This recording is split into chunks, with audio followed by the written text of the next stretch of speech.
Hey, you there. Thank you for watching, and welcome to Forge Lines Forever. Today, I have a 5v5 custom match here on the most amazing Neuroxys map generator.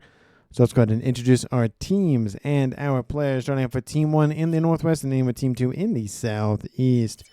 Starting off with Team 1's frontline player, the only frontline player, I guess, for Team 1. He is Mutzo. Very funny comment in chat. He is a Seraphim for this match as a 1300. To his northeast in forest green, it is the Aeon Commander of Demo. He's playing as a 1200. To his west in ruby red, it is the Cybran of CM Nicholas. He is a 1700. The highest rated player on Team 1 in Rust, it is Furio playing as a Seraphim as a 1900. And rounding out Team 1's lineup in the western northwest side of the map, it is XMacX. He is a Cybran. He is a 1200 in Pac-Man yellow. So for Team 1 side of the map, they have 2 Cybran, 2 Seraphim, 1 Aeon, no UEF tech for Team 1. Starting off with Team 2's frontline player, opposite of Mutzo, it is the Imperial Grey player of Blarg, 6516. He's playing as a Cybran as a 1400. On the western side of Team 1's backline, it is Butthurt. He is in Regal Purple. He is one of 3 UEFs in the game here, specifically for Team 2. So that is that again as an 1100. And Light Oak 10 is another UEF. It is Legend Lord 2 playing as a 1500 as a UEF. And eastward, we have another UEF. It is Mui.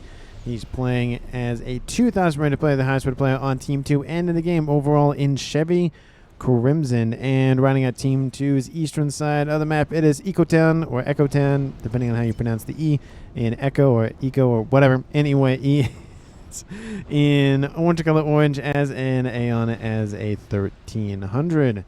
So for Team 2 side of the map, they have 3 UEF, a Cybran, and an Aeon. No Seraphim tech for Team 2, no UEF tech for Team 1 as a reminder. And for these 10 players on the map, let's take a look at the reclaim situation. Currently sitting at 10,000 mass. Very easy. 10,000 mass, 10 players, 1,000 mass per player. Really easy.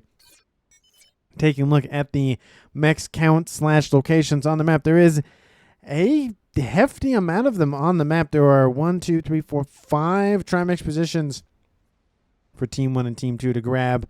Essentially, each player getting one of them. There's a little bit of mexes in the middle of the map here on this Lotus section, a couple being just these 2 right here. And there's a couple on the edges of that little hole as well. There are a lot of one-off mixes dotted essentially everywhere. So there's a lot of expansions to go for, but it's going to be a little bit hard to protect against early invasions, early run-bys, the whatnot, because it is essentially just a flat map with one giant hole in the middle and a bunch of territory to protect and invade and all of the everything. We do see a couple of civilian structures in the middle. We do see Blarg going after that T1 PD emplacement now. There should be another one right there. So he should be having some nearby T1 artillery units probably helping him out at some point. But looks like he's just going to reclaim for now and just eliminate that threat.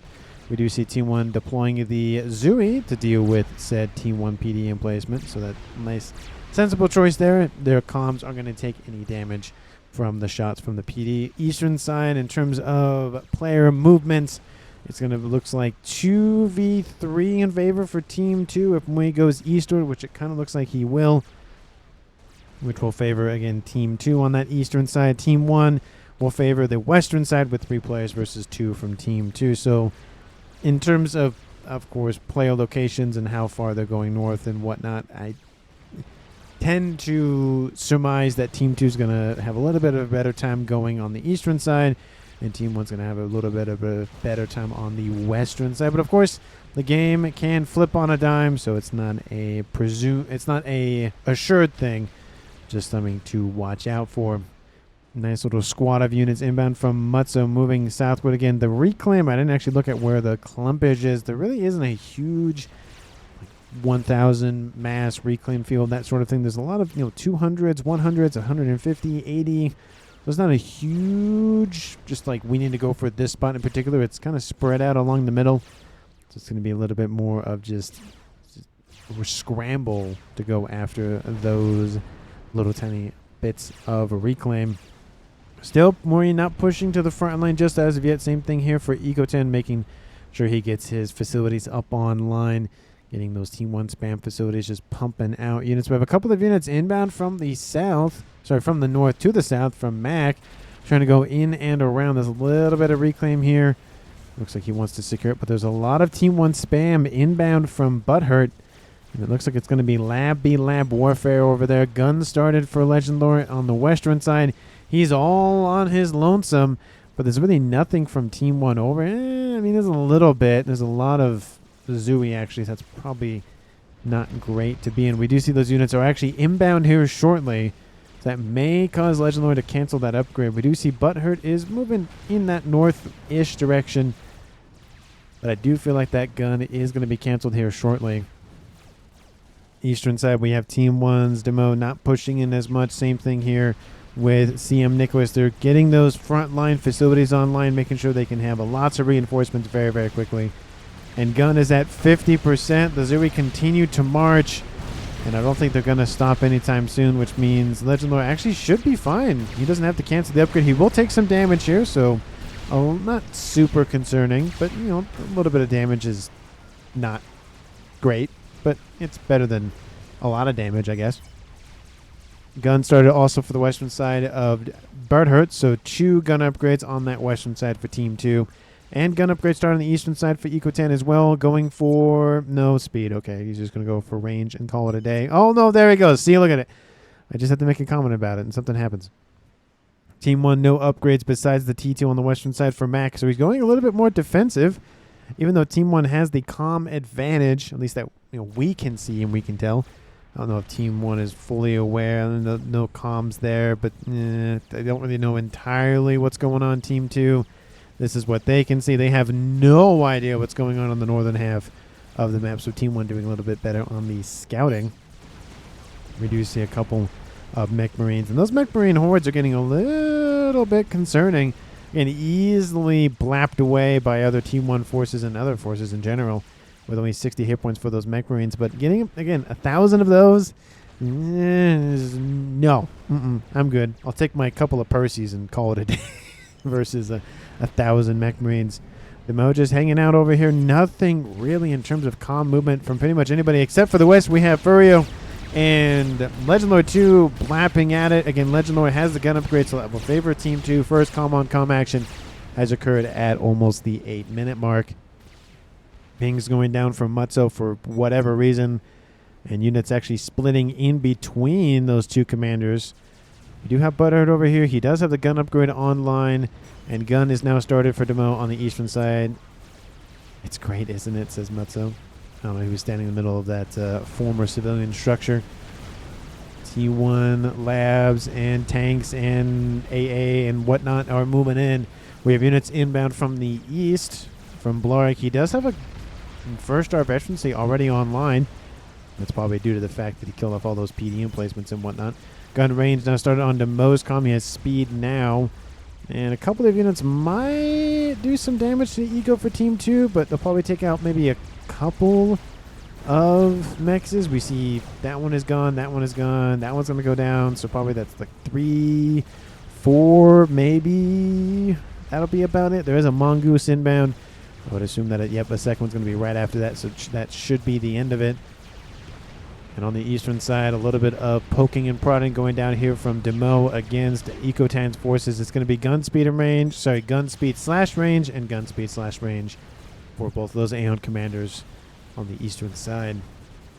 Still no movement from the more middle east position here that Blarg is sitting at. Looks like maybe he's focusing on just taking up. He has a T2 land. We do see T2 almost upgraded to T3 air for Moi. T3 air not started yet for Furio, but at least T2 is done. So Team 2 will soon to have an advantage in air for the time being. And maybe we'll see more engagements between Legend Lore and now Mutzo. Mutzo's going to fall back. No upgrades for him. No upgrades for Furio. Again, T2 on board for Mac, but that's about it. I feel like if those comms from Team 2, both Legend Lore and Butthurt, were able to double team one of these players, that could really turn the tide of the engagement and severely push back Team 1 on this western side. Probably, I wouldn't say all the way to the main bases, but at least to this Trimix position, essentially lock off the entire maybe southern half from Team 1. But we do see a large group of forces soon to engage. We have an engagement on the eastern side as well. No, not just yet. Things haven't engaged too quite intensely on that western side yet. We have Demo pushing in. He's down in the yellow. We have Ecotan about a third of the way there for his first star. We have Demo already on his first star. And it's the same range advantage for both of those players. Gun started for Mutzo. Gun started for Furio. T2 started for CM Nicholas. So those upgrades now being built en masse for Team 1's commanders. And Nikotan being shot at by a ton of those Aurora, but they are tinfoil, so 2 shots wiped them out pretty quickly. And what's funny is actually because of the fact that Ecotan's gun fires so quickly, a third shot actually does rain in. Isn't effective because the unit is already dead by the time the second shot lands and blows it up. But it's nice to have just more shots being being thrown down range, I should say. Now all the forces from Mac are shifting eastward. And now southwest to take advantage maybe of Butthurt. Now maybe pushing in, maybe not. We do have Legend Lore starting to be a little bit outnumbered and outpositioned, so he needs to be careful there. Eastern side looks like it's slowing down a little bit, but it does look like Ecoten is going to continue to push. He's going to get some veterancy from this. He's already at 1 now. Demo essentially right at the same step as him. Shot for shot between those two players. Overcharge raining in. We have Aurora raining into one another. I think it's just going to be a net 0 for the most part, but a little bit favoring Team 1's Demo just because he has more forces in general. And it just depends on how fast Ecoten can blitz those forces. Forces now inbound from Mac get denied by Legend Lore. T2. Nope, that's a radar system. Never mind. And Legend Lore making sure those units do not escape anytime soon. But those 3 players from Team 1 now starting to conglomerate a little bit more. We have 2 of them sitting right next to one another. It's Gun and Gun versus Gun. And he has 1 star veterancy, but it's going to be 2v1 that will only favor Team 1 in any situation. Of course, Mutzo is not getting some assistance from Furio only because he's just barely out of range. So it's just race to go after Legend Lore. He needs to keep backing up. Shots will rain in once again, and Furio will now catch up. We have a couple of T2 Ilshis as well. I don't think Legend Lore is long for this world. He's dropping pretty quickly. Needs to get a veterancy here. It's not going to be good, even if he does get it. He does. He's back up to some chunk of hit points. And now the force is inbound from his side and from Butthurt. Team 1 is going to continue to push. Legend Lore dropping below 1,000. And Furio going to continue to push. 500, 400. There it is. Furio takes some AoE damage from that explosion from Legend Lore 2's commander. Units inbound from the west from Butthurt. And Furio is going to drop. Oh, he's barely alive too. Oh, nope, he's gone now. And all those forces from Legend Lore are down, so it is technically a trade, but it's not real. Oh, it actually did count as a trade. Look at that. Because I guess Legend Lore still had some units online. So that is a 1,500 for a 1,900 in terms of rating. Team 2 is probably going to be happy about that trade. And now it is a 4v4 tied-up game. Essentially just a blip in favor for Team 1, but nothing too long-lasting. Ecotan sitting in a nice little reclaim field of a bunch of Aurora. He's at 2-star vet. Demo is at 2-star vet. Is that 2,800 to 27? So pretty close to one another still. And it's 53 versus 48. Demo's going to go for a shield upgrade and more, I would assume, engineers coming online for the reclaim on that eastern side. We do see Butthurt coming in to assist with the pushback. And now it's a 2v1 scenario on that western side in terms of comms on the front line for now. We do see that Moi has gained control of Legend Lore's stuff, and he has that T3 air online. Now he has T3 land online, getting some Percies. So that's really going to help out that western front considerably. And Team 1's CM Nicholas gains control of Furio's air grid. So he has T3 land in Cybran and T3 air in Seraphim. So both of the teams have T3 air tech online. Shield almost at 50% and getting some asylums.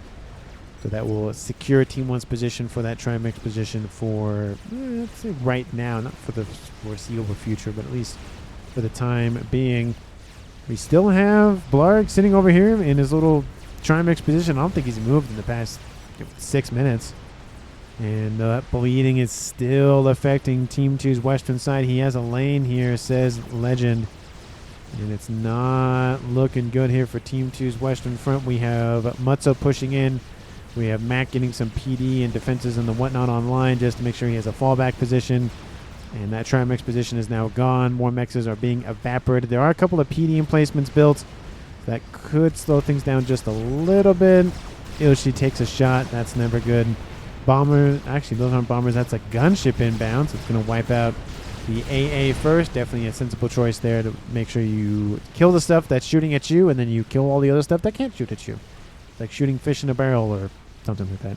ASF inbound from Team 1. ASF inbound to counter Team 1's ASF. And gunship about to be eviscerated by interceptors. That's never fun. Second gunship is online. This is slowing down this push from Team 1. And the ASFs win that engagement. And looks like that. Oh, gunship almost died. Again, Mutzo was right here. Team 2 is probably not going to engage. Maybe due to the AA presence over here if they noticed it. But partly because if they kill off another player for Team 1, yeah, that might make a difference short term. But long term, again, it's giving another base to, I would at least assume, CM Nicholas. And that would triple his eco roughly, and that would be not good for Team 2 overall in terms of trying to catch up in eco, which they're currently at 430 to 580. On the eastern side, we have Demo. His shield is depleted. Eco 10 is dropping into the, well, actually in the red. Now he's back up in the yellow with that veterancy. And now he's at 3 out of 5 stars. Demo is at 4 out of 5. So he's sitting at 15,000 total hit points. And of course, his shield is regenning. We have a couple of gunships inbound from Moi going after the AA. And that group of gunships is getting shot down very quickly for the hit points. That gunship not going to make it out of there. His brothers might make it out. They will, but ooh, that's going to leave some scars. Team 2, again, that western side looking very precarious. Not super great in terms of just map control. Team 1 definitely in the lead. It's about, again, the eastern side's about 50-50, but there's a lot of momentum shifting in Team 1's direction, and especially on the western side. That is a definite win for Team 1 for the time being. Team 2 needs a bigger ticket item to push back. Maybe a monkey or, I don't know, a Colossus or something just to say, hey, Team 1, go away. So we will see what Team 2 ends up doing. Oh, they could go for Nuke. They could just rush a Nuke. That has worked in the past. We will see if it ends up being the case. We do see that force is getting eerily close and close and close.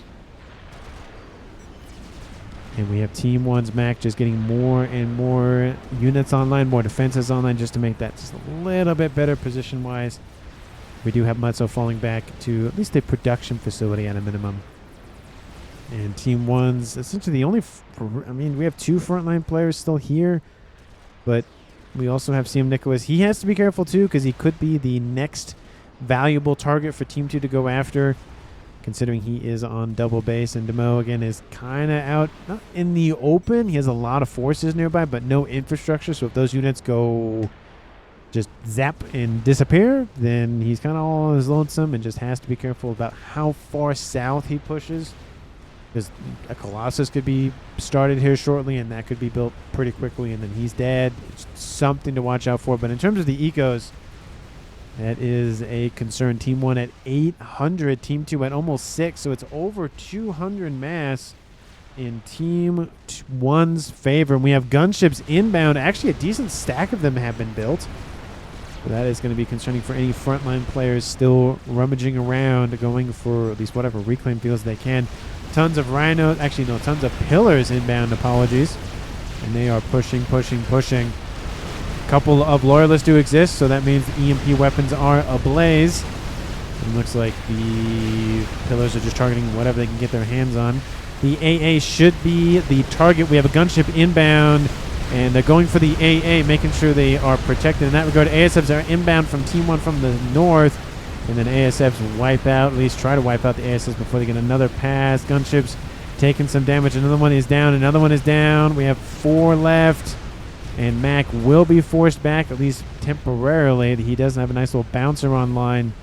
The attack is partially thwarted by the ASFs from Team 1. But the benefit, though, for Team 2 is that even though they lost some gunship, they do have a little bit more lead in the AA department. Not AA, but the ASF department.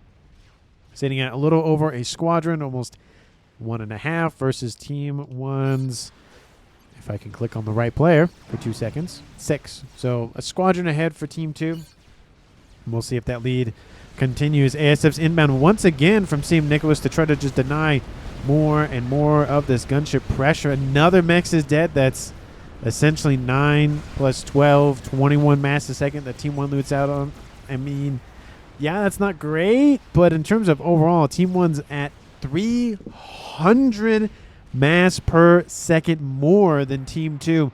50% more mass at 21 minutes is a considerable amount of mass to be ahead. And I'm just making sure partially power related, but nothing too crazy for Butthurt. He's getting a little bit of overflow. Looks like he maybe has fixed it now. But that is a considerable amount to be ahead for Team 1. And that total mass recruit is going to skyrocket, versus Team 2's. That will maybe be the big factor for Team 1 is the longer this goes on, in terms of the eco, the worse Team 2 is. Unless there's a big, efficient thing that happens, like a nuke. A nuke could work. Artillery, yeah, it could work, but I feel like the nuke would be more impactful, especially if you wipe out a base fully eco. Since you drop that lead a little bit. Of course, Team 1 and Team 2 don't know what the other team is producing per second, but if you're judging based on map control, a little bit of scouting, that sort of thing, you can kind of guess roughly their state of, eco, roughly. We have Blarg sending in some bricks against CM Nicholas's bricks. We have 480 versus 230. So double the eco for CM Nicholas. So he's going to be able to pump out essentially more bricks. That's if he chooses to do so. He's also splitting his focus between land and air. So that is something to watch out for in terms of how much he is producing, what he's focusing on, his APM, all that sort of thing. We do have in the back line Mori getting his air grid nice and plump, getting it expanded upon very quickly here. 22 minutes on the clock. Gunships moving in once again, but there's a lot of AA being built by essentially everybody at this point. So gunships aren't going to be that useful for the time being, just because it doesn't take a terrible amount of flak or T3 AA to deal with a couple of gunships. Now it depends on how many gunships that player has, but in general, it's not great for Team 2 for now, but we'll see if they can claw their way back with some gunship runs. We do see one right soon. There is some flak inbound from Team Nicholas that will drive away the gunships. Looks like they're going to target more mechs. There are more ASFs constantly, and there's actually a stack of them right there kind of hiding near that brick facility, and the gunships are going to be targeted first, which makes sense, so no economic damage can occur. Still some gunships remain, so that's good, but still, it's just one of those things where the war of attrition is slowly going to weed out all of the everything that Team 2 has, and then all those gunships that were thrown in there, yeah, they did some damage, but the ASFs are going to take a hit with all of the flak being built, so we'll see how long Moi keeps those forces there. And Team 1's more front-line-ish base is starting to fall. Butthurt is losing more and more territory. It's almost coming in on the, not 6 o'clock position. What is that, like 7:30 or so clock position? So if Team 1 gets to the 6 o'clock position, I think that's it. Because then Team 2 is operating on 25% of the map, roughly. And no amount of eco is going to help Team 2 at that point in terms of map control. I think there's a power outage happening for Team 1 because their eco... Oh, yep, there it is. Yep.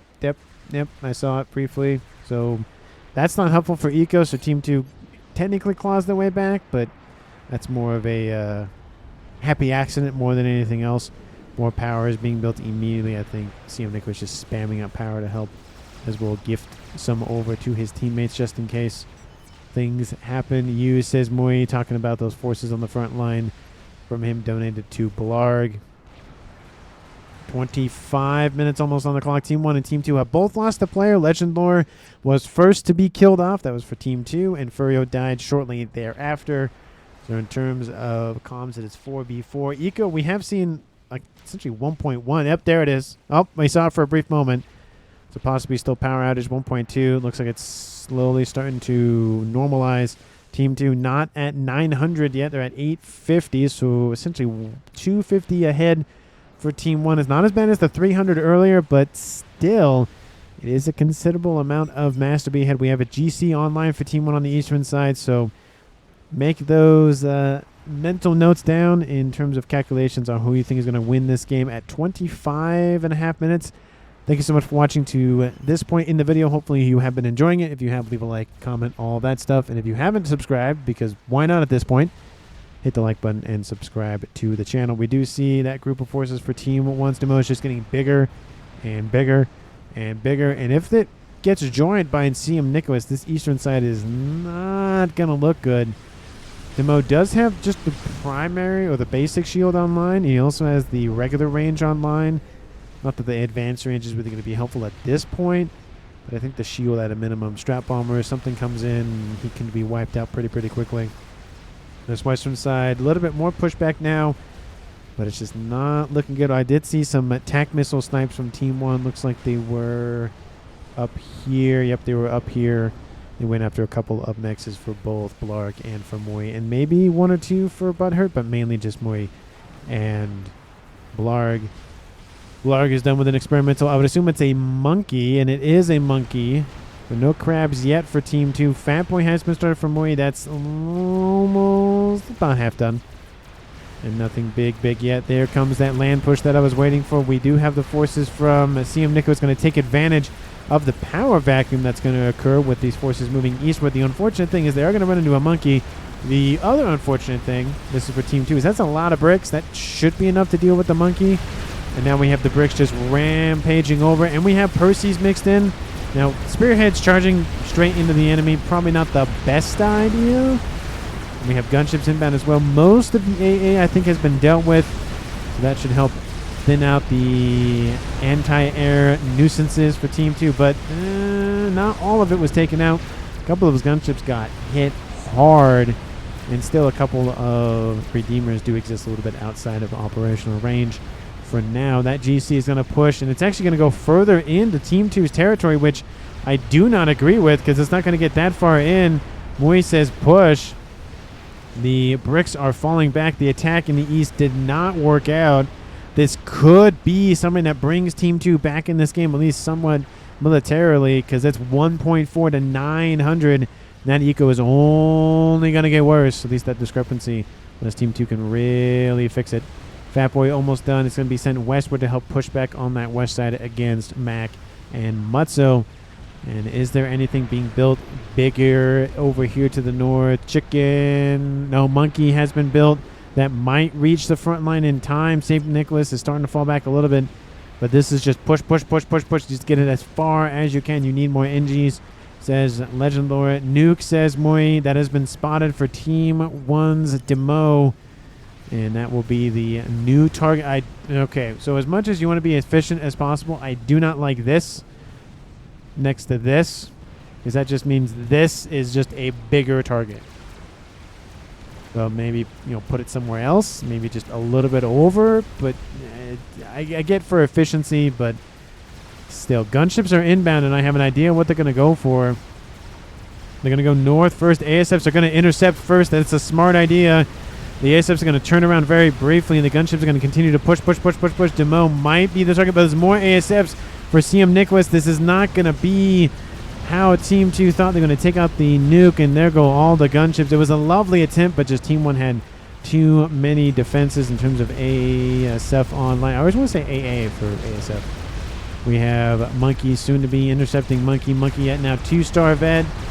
It does have 20% more hit points, but it is in the yellow, being shot at by a ton of brick forces. More bricks inbound for Blarg. Blarg looks like he's going to make a push, maybe for the nuke on the ground. Landing your ASFs there, probably not the best idea. Monkey is still alive. He's staying a little bit away from the monkey from Team 1, CM Nicholas. And Demo is right there. I don't know where he's going, but he might try to he could try to overcharge that Monkey Lord. That could work. It is pretty low on hit points. Overcharge does go after a unit, though. That's not good. And let's see, will it be enough? Demo, will you overcharge in time? No! Monkey Lord is alive. 3,000 hit points, 2,000 hit points. It is gone. And Team 2 claims a kill. Gunship in the base, takes out the shield. That is a great move. Take out the take out the PGen, take out the nuke. I think at this point, take out the nuke. There goes the gunship. It weakens it just a little bit. The forces continue to push. T2 gunships now being called forth. And that is a kill for Team 2, dropping this game to a 4v3 in Team 2's favor. Another base goes over to CM Nicholas. 700 mass per second. And all it's going to take is a couple of Percy shots to deal with that nuke. The nuke is half loaded. Tons of gunships being thrown at this incredibly quickly. Just deal with it as fast as possible, essentially. It's just like target the nuke, target the nuke, target the nuke. Percy's shot needs to... I mean, you could go after the PGens. A little bit of mass fab that does do a little bit of damage to the PGen. You got to target the nuke. Look at all the pings. Target the nuke, target the nuke. Oh, shot. There it is. There's the nuke. The SMD's down as well. Nice grab. It looked very... Moist like, thank you. It looked very, very bad for a second. But while I'm distracted with this huge push from Team 2 that resulted in a kill and the death of the nuke, Team 1 has launched an assault straight across the north of Team 2's main bases. And now we have Butthurt being surrounded by some rhinos. That's never fun. And Vipers, so he's going to get poisoned a little bit. But it does look like his Percies and everything are going to be more than enough to deal with those remaining forces. And he'll get some veterancy. He's up to 3 stars now. So Team 2, again, they're hurting still. They've lost more of their mexes, but they took out a nuke. They took out a player. Things are going pretty good, at least on this eastern side. Tons of just open territory to grab. There is a Monkey Lord that they dumped on Team 1's side of the map, but Team 2 did dump a Colossus, to be fair. So better trade for Team 2, to be fair. And they netted a kill from it, and they netted a nuke from it. So lots of things that were either destroyed or negated or whatever. But it does give CM Nicholas another base. So 3 bases online, 700 mass income. He's almost producing more mass than the entirety of Team 2. And I wonder what he's going to build with it. Another nuke is online for Mutzo. It's underneath more shielding. Still why are the SMDs built right next to the nukes? Why? Why? And there's going to be another PG. I feel like that's just cascading waiting to happen right there. I understand wanting more power, but just put it further away. And a little bit of division of the air grid. Love to see that from CM Nicholas. Tons of brick farming facilities or brick construction facilities. I don't know if you can farm bricks. That'd be interesting. Group of that's... How many is that? 42. Is there more inbound, or is that just... Yeah, that's all of them. And there's a total of 108 ASFs. Team 2's Moy has probably not close to that. 46. So 2-to-1 advantage. Gunships are going to roll over some positions here for Team 2. Flak. T3 need to be built immediately. We have a GC almost done. It's actually paused for Eco, speaking of which. I always want to say Eco, but Echo. Ecotan. Ecotan. I don't know why I defaulted. Because I think I say Eco so much. That's probably why. Fatboy doing a great job of just slowly whittling away all of those just 1-2 off defenses. But he has to be careful because he could easily get swarmed being out there. Not necessarily on his lonesome, but he has to be careful. ASF's engaged the gunships. Very sensible play there. We have AA, T3, in fact, being built. I feel like T2 Flak would have been better just to rip apart all of those gunships. But they are Voltus, to be fair, so they're not terribly strong to begin with anyways in terms of hit points. And all of them are now dealt with. And Team 1's ASFs are shown the door. Shoot away. Yeah, shoot away. But there is a nuke. The comm of Mutzo is loading it or helping to load it himself. Again, I just don't like... Look, there's power. There's 4 powers, I think, in range of the comm. Just a lot. And the nuke, of course. So if that blows up or something blows up, that might be a kill right there. Might be a self-nuking right there. Team 2 still not above 1,000 mass. Still about the 900 or so. They have to be doing something in terms of the efficiency of their eco. There's 2 Fat Boys, soon to be 3 online. Team 2, they don't have any nukes. They don't have an artillery thought about. Or just they don't have any long-range items. And this nuke will launch for sure at this point. SMD is loaded. This base over here to the west probably will be the best target. If not, no, because that nuke might fly along the path of these 2 SMDs. I think Echo 10 is fine. But this base to the west for Butthurt probably will be taken out from that nuke, unless the nuke just launches at the air grid, which is entirely possible. But I don't know. I just feel like a easier target is probably better.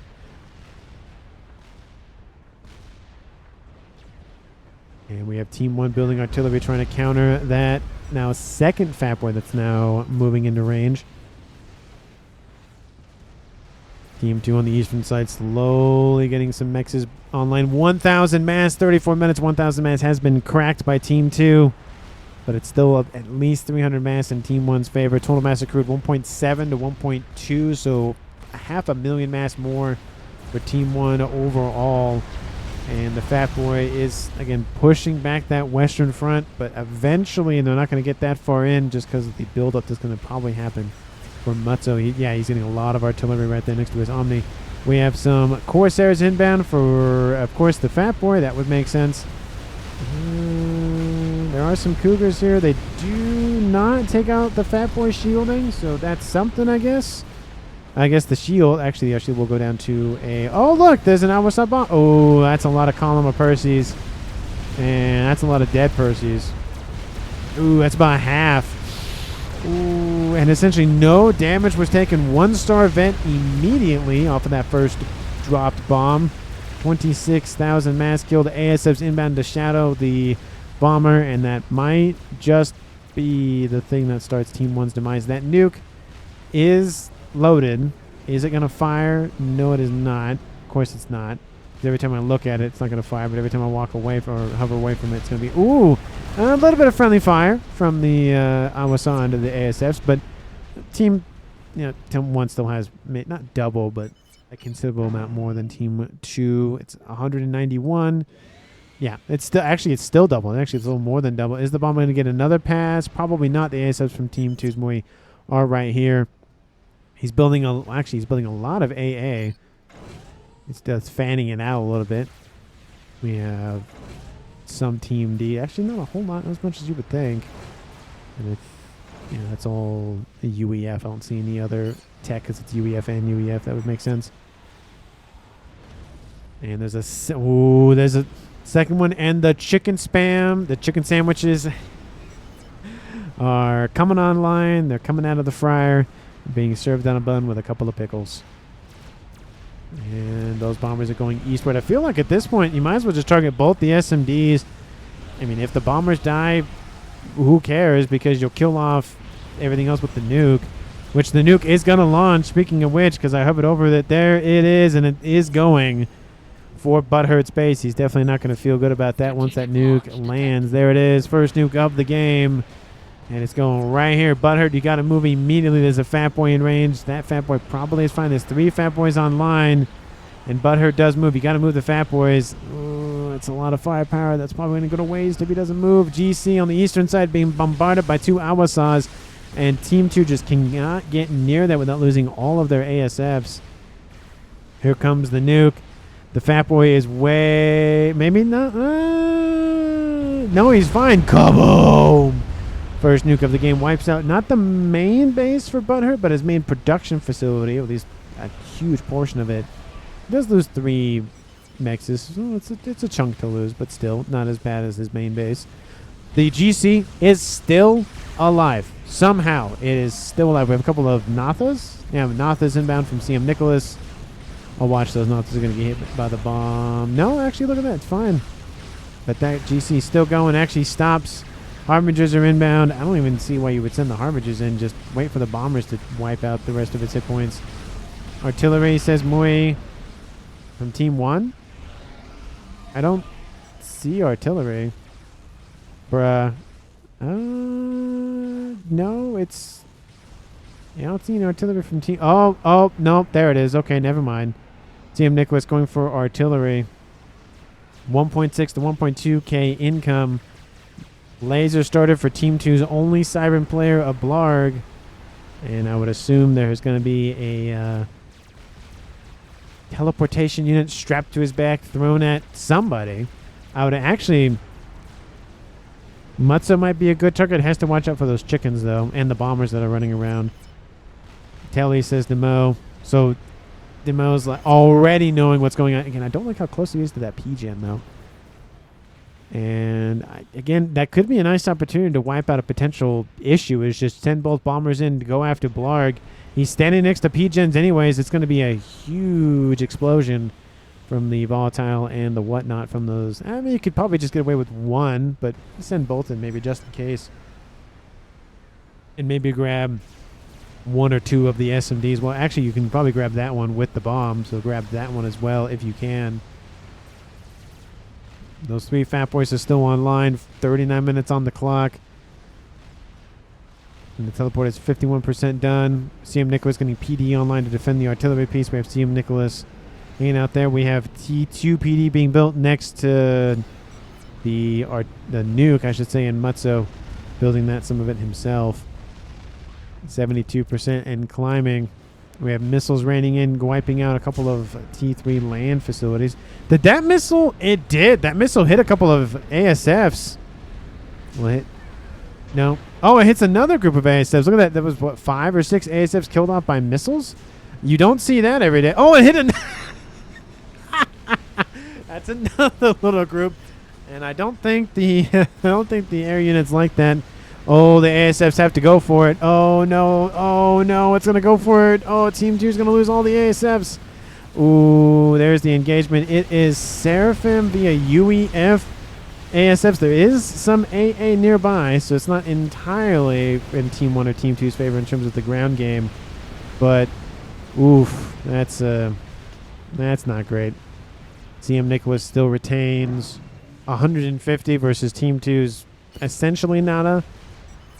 But there are 3 Fat Boys over there, so that's something. Again, those 2 bombers, that's probably going to be just not helpful for those Fat Boys.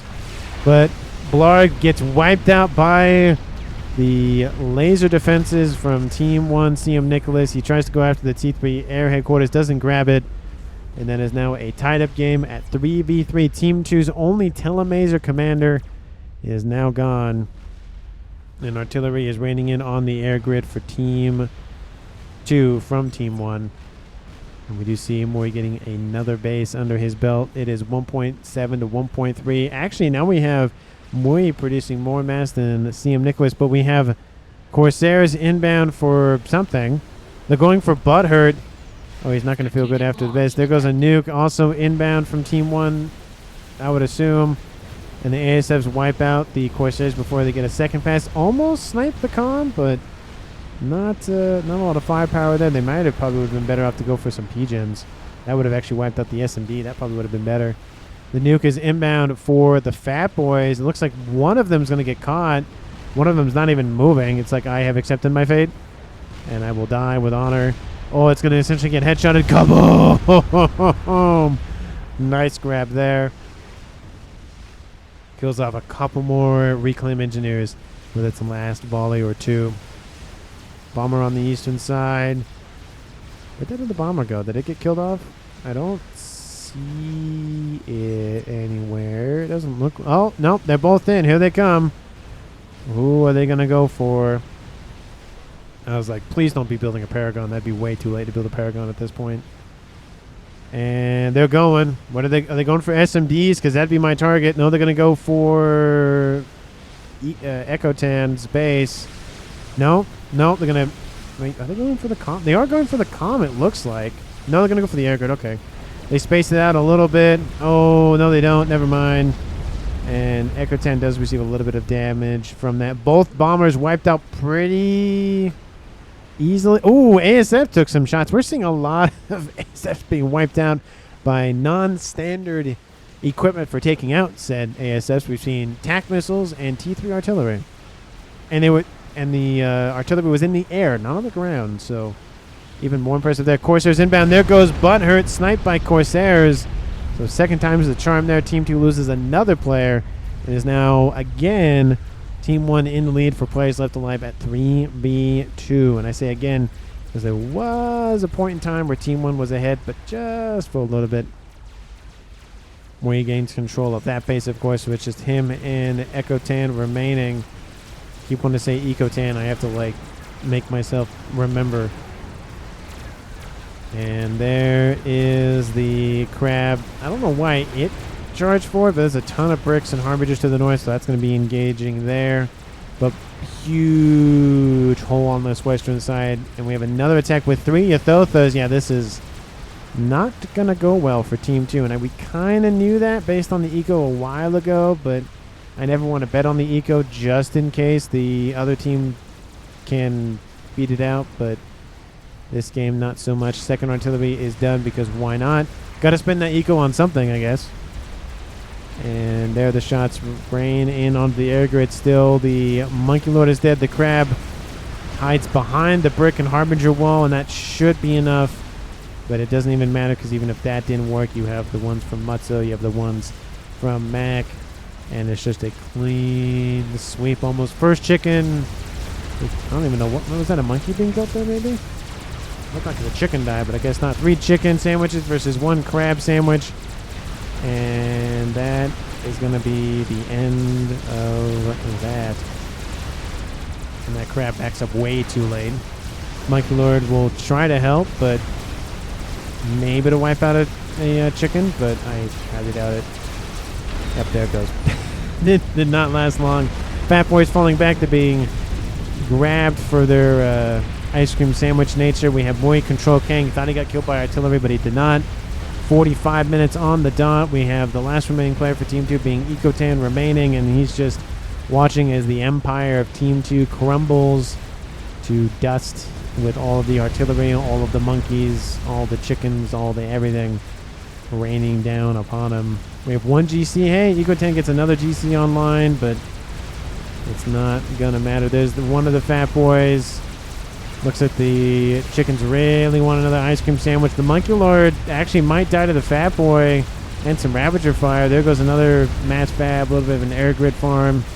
The T3 air headquarters somehow is still alive, and Nuke is inbound. SMD is loaded, so it will be shot down. 45 minutes, almost 46 on the clock. And that is essentially going to be game here shortly. Doesn't matter if the nuke lands. Doesn't matter. Oh, look, T3 artillery was almost done. A little too late, but hey. Lovely attempt nonetheless. And the nuke should be shot down right about now. There it is. That was like 1 second late. Or, sorry, 1 second early. Corsairs inbound once again from Mac. I wonder what their target is. And I did -1, not +1. There we go. I was like, why is it not going a little bit faster? But we have Yathothas, we have Mega, we have more Corsairs, we have more artillery, we have everything. The artillery is still targeting the air grid.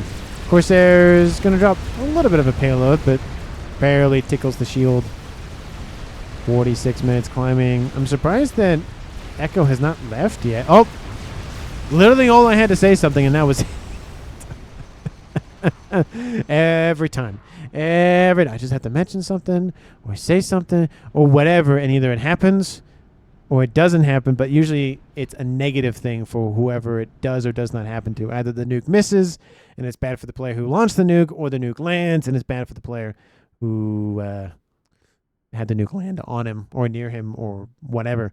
But Team 1 wins the game. It kind of was one of those, not to say one-sided games, but definitely one of those games where at some point during the match we're like, it's the trend line is tracking that it's probably going to be Team 1. MVP for me, I mean, the Bombers played a little bit of a role, but they weren't that important. The artillery was nice, but it wasn't that. There's a lot of things that were nice, but not that important. The nuke was nice, but not important. I think it was mainly the ground game. So Demo gets a nice little bump from me just because he did a good job pushing back against Ecotan over here. We had the western side. I think, honestly, it's both Mac and Mutzo did a pretty good job of just keeping Team 2 back and on the back foot constantly on this Western side. Team 2 had that one push down the middle, wiped out a Nuke, wiped out a player. I think that was Demo. Yeah, that was Demo that got wiped out. But it just wasn't enough to propel them far enough forward to get them in a better situation. So I think it's between Mac and Mutso. I don't know who, but one of those two. Let me know down in the comments who you think deserves MVP. Again, those are the two choices that I have. Thank you so much. Thank you so much for watching to the very end of the video. I really do appreciate it. Like and subscribe as always, and I will see all of you in the next one.